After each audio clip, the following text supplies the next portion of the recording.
Sometimes, in the quiet of the evening when the dishes are done, the phone has stopped ringing and the house grows still, a kind of hush settles over the soul. You might sit in your favorite chair, a warm cup in hand, and wonder, when did the world start moving so fast? And when did I begin to feel a little left behind? You've spent decades holding others together. Children, spouses, parents, friends. You've been the steady one, the listener, the helper, the one who stayed strong when others needed to lean. And yet, now that the world is quieter, when the busyness has slowed and the crowd has thinned, you may find yourself wondering where you have gone in all of it. This time of life, your 50s, 60s, and beyond it, isn't an ending. It's a turning, a gentle unfolding, a tender return to yourself. But no one tells you how emotional this chapter can be. How your body starts to whisper different stories. How old regrets tap you gently on the shoulder at night. How intimacy changes, not disappears, but shifts into a more delicate, sometimes confusing space. For women, menopause can feel like an invisible revolution. Not just the hot flashes or the sleepless nights, but the quiet grief of losing something you never thought you'd miss. There's a mourning that can come with the end of fertility, and sometimes an identity shift. As if your body has closed one door and you're standing in a hallway, unsure of which one to open next. For men, aging might bring a silent struggle with erectile dysfunction, a topic many avoid, even with those closest to them. It's not just about the physical experience. It's about how it makes you feel inside. Less confident, less like yourself, perhaps even ashamed. But I want to tell you now with every ounce of gentleness, you are not less of a man. You are not broken. You are evolving. And for both, the libido might come and go like the tide, with no clear pattern or permission. Sometimes it stirs unexpectedly. Other times it's nowhere to be found. That's normal, that's human. And it doesn't mean the end of intimacy. It means the beginning of a deeper, richer version, one that asks for patience, kindness, and emotional openness. Let me tell you about Ruth and Charles. They met when they were just teenagers, married at 20, raised 3 children, built a life of shared routines and unspoken understanding.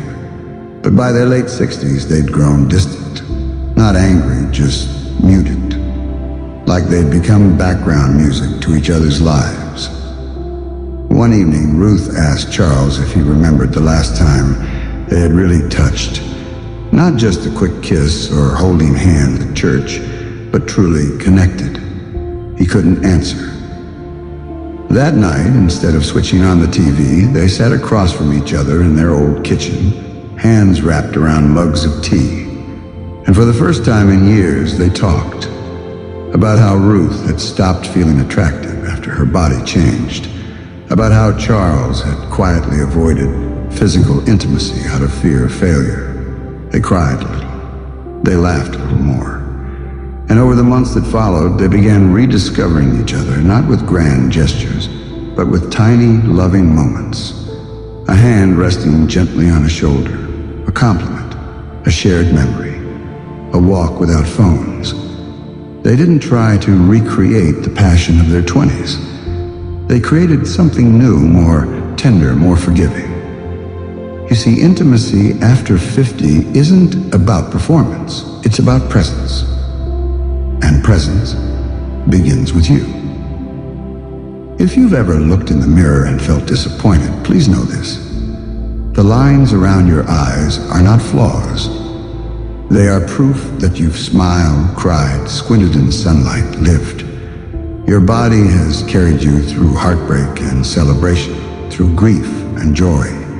It deserves tenderness, not judgment.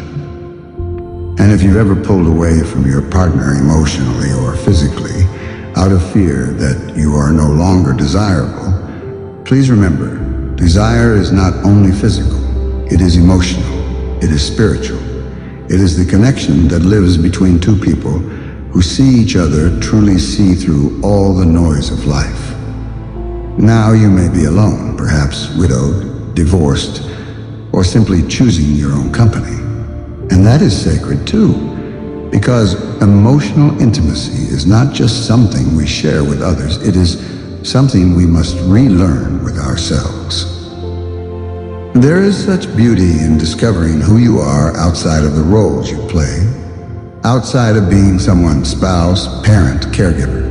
There is power in learning what brings you joy, in falling back in love with your own company, and allowing yourself to feel again even if it's messy or unfamiliar. Maybe you've buried parts of yourself, old dreams, emotions you were told to suppress, tenderness you feared was too much.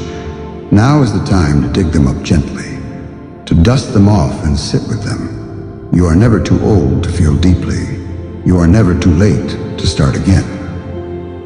And yes, if things feel too heavy or confusing or painful, reaching out to a counselor, a therapist, or even a trusted friend is not weakness, it's wisdom. We are not meant to navigate everything alone, and your emotional world is just as worthy of care as your physical ones. This chapter, this age, is not about fading into the background. It's about stepping into a softer, wiser light. One where connection is quieter but deeper, where laughter lines and silver hair are worn like medals, where self-love isn't vanity, it's survival. And in this space, you are free. Free from the pressure to prove anything. Free from the noise of perfection. Free to rest, to explore, to cry when you need to, and dance when you want to. Let's release the shame, shall we? The shame around changing bodies, around aging skin, around needing a little more time, a little more support.